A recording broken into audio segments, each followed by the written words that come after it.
काही झालं तर भोगणारा मीच आहे ना, फाईट आउट करणारा फाईट आउट करणारा मीच होतो ना. पण मी कुठल्या गोष्टीची चिंता नाही केली ना. मी जर असं म्हणलो आता कार्यकर्ते म्हणतात आता अडचणी येतात, मी जर म्हणलं सगळे अडचणी कसं काय जुळत, लय त्रास होतो, हे कसल्या अडचणी कसला त्रास आहे.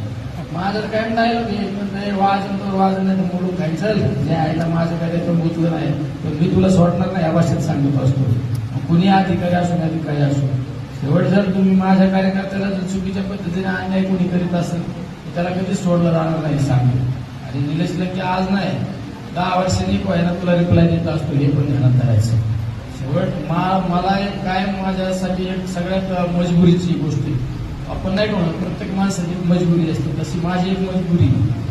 मला तुम्ही किती वेळा 10 वेळा त्रास द्या, मी ते त्रासातून बाहेर पडतो पण त्यावर मी लक्ष देत नाही. पण माझ्या कार्यकर्त्याला वारंवार जर कोणी टोचीत असेल त्रास देत असेल ना त्याला मी कधी सुट्टी देत नाही सांगतो.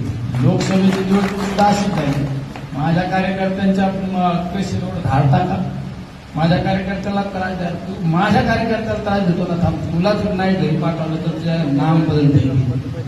राजकारणात कशामुळे शेवट हे माझ्या सगळ्या राजकारणामध्ये कशामुळे आलो मी, सगळं ऍक्सिडेंट होत गेला. आपल्या कार्यकर्त्यांना एखाद्याने त्रास दिला का त्याची जिरवायची म्हणून मला निवडणूक लढवत आली. गावात सुद्धा माझ्या गावात मी ज्यावेळी ग्रामपंचायत लढवली अशीच लढवली, सरपंच झालो, पंचायत समिती सुद्धा अशीच लढवली, पंचायत समिती झालो, आमदारकीला सुद्धा तालुक्यात माझ्या बरोबर फिरणाऱ्या कार्यकर्त्याला टोचायचं काम करायचं, माझ्या कार्यकर्त्याला टोचीला मीच आमदार होता. शेवट या सगळ्या गोष्टी ऍक्सिडेंटली होत असतात पण त्या गोष्टीला न्याय देण्याचं काम आपण त्या कालखंडामध्ये